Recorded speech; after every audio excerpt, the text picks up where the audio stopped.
Hello there. This is my snap analysis of Elephant Man, doing snap analyses of all of David Lynch's filmography. Something to keep us entertained and connected and just doing silly stuff while we're all in quarantine mode. So this movie, unlike Eraserhead, which was the previous video that I posted, doesn't really require a symbolic interpretation. In other words, the narrative is quite literal and straightforward, and really quite conventional from a storytelling point of view. It actually speaks to either the diversity of David Lynch or the effect on his style of whomever he may be working with, because in this film, unlike in Eraserhead, he was collaborating with other writers and other producers, although he still has the sole directing credit.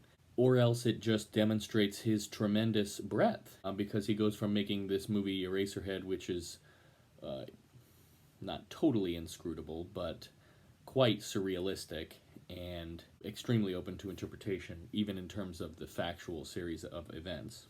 Whereas this movie is extremely conventional, and within the convention of the sort of a period drama, well, that's exactly what it is a period drama, with a nice beginning, middle, end, and kind of three-act structure, and rising action, falling action, and very narrative series of events. He, within that framework, handles it so gracefully. He directs as though he were a master of the period drama, even though that is in no way what he had made his name with. And it's interesting because I know that Mel Brooks hired David Lynch to direct The Elephant Man after watching Eraserhead, and it's very fascinating to know what in the mind of Mel Brooks did he see in Eraserhead that he knew this man would be perfect for this project, which in tone is totally different. It shares the fact that the subject matter is dark, and that, of course, David Lynch handles the disturbing well,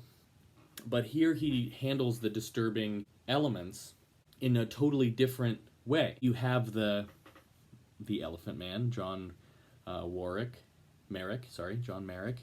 He's constructed to be quite scary looking, but he is at no point portrayed as might be in Eraserhead or in a more Lynchian way as any kind of otherworldly monster. His humanity is stressed the entire time and so gracefully evoked, both from David Lynch's directing standpoint, from John Hurt's performance as John Merrick, and from Anthony Hopkins' performance, what he shows the audience by relating to Merrick on a human level. The whole supernatural dread element or paranormal that can seem to be around the edges of the Lynch thing are not in this movie at all. Instead, it very poignantly and straightforwardly tells a story of compassion and human dignity.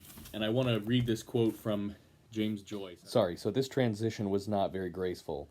I want to talk about the aesthetic theory of James Joyce. James Joyce, in The Portrait of the Artist as a Young Man, develops a quite coherent and interesting aesthetic theory. I did write about it on my blog. Nobody reads my blog, but you can at justinbirchall.com.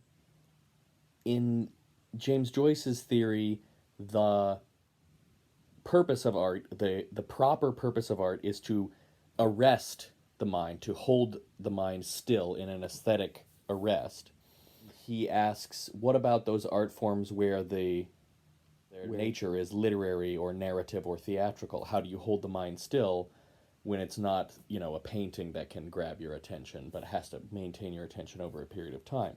And he says it's done by the means of the emotions. And he identifies two emotions that arrest the mind, pity and terror.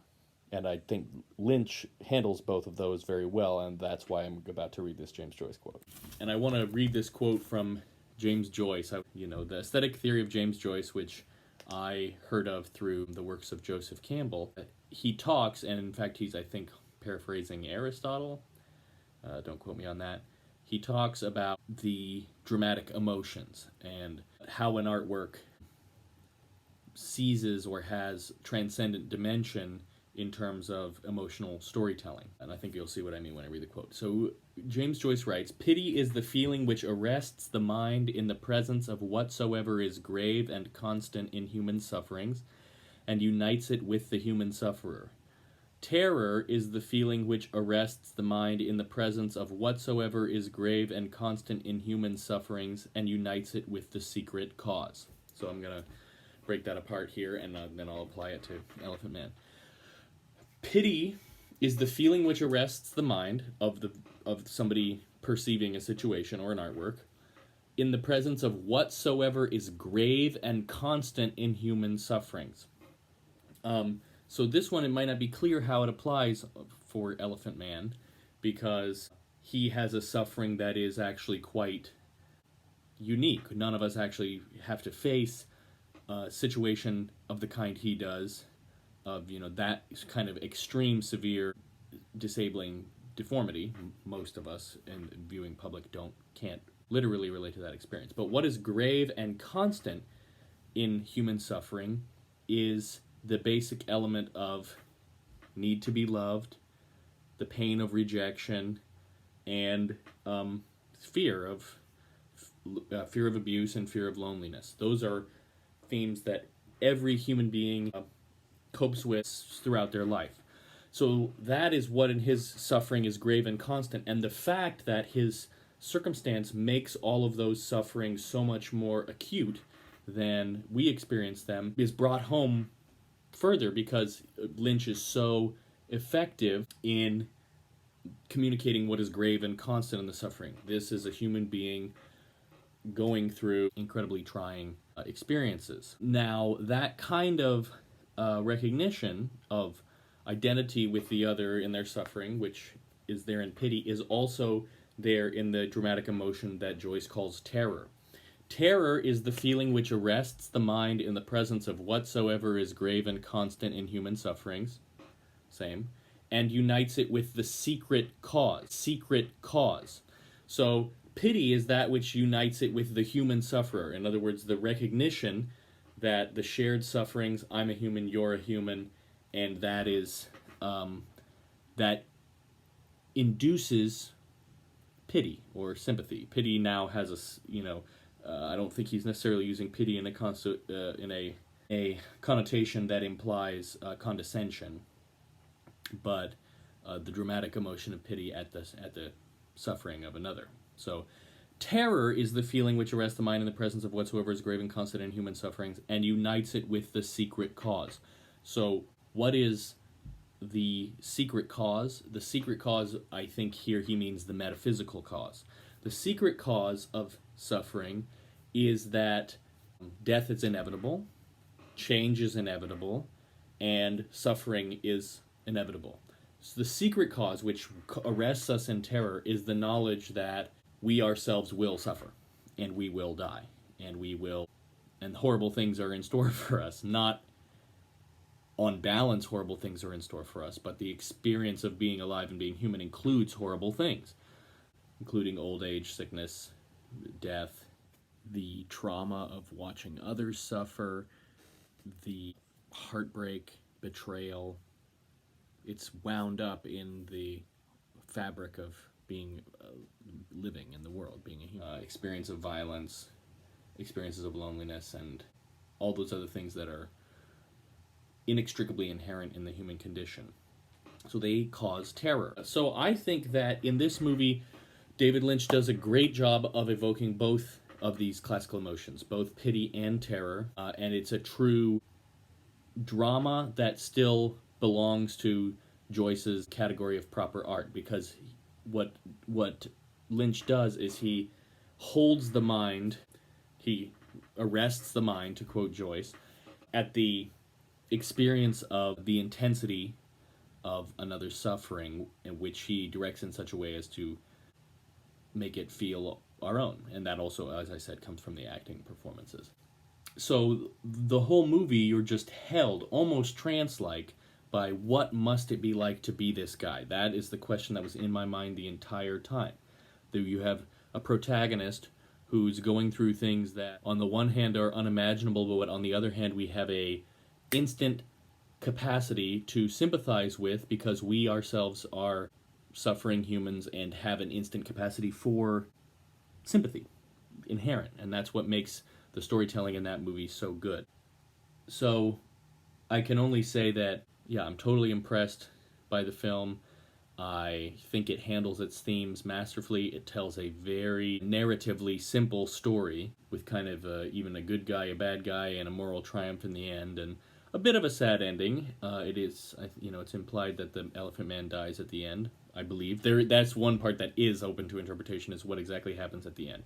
But I think it's pretty clear that the Elephant Man, that John Merrick dies at the end of the movie, which you could call a sad ending, but in a movie that is just looking reality straight in the face, the reality of suffering, and also the very real power of compassion against suffering. I've been thinking this a lot lately, that compassion includes this quality that there's actually always something you can do.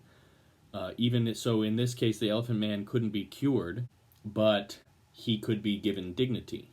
I was thinking, if you and somebody else are up against the firing squad and your death was literally assured, you still have the power to turn to the other person and smile at them in the last second, and make a heart connection or lessen their suffering, even that much, 1%. And that is what makes Anthony Hopkins' character in the movie such a compelling hero. He has his own little moral dilemma in the middle, but he's really just our hero from beginning to end, and very you want to root for him. So overall, great movie.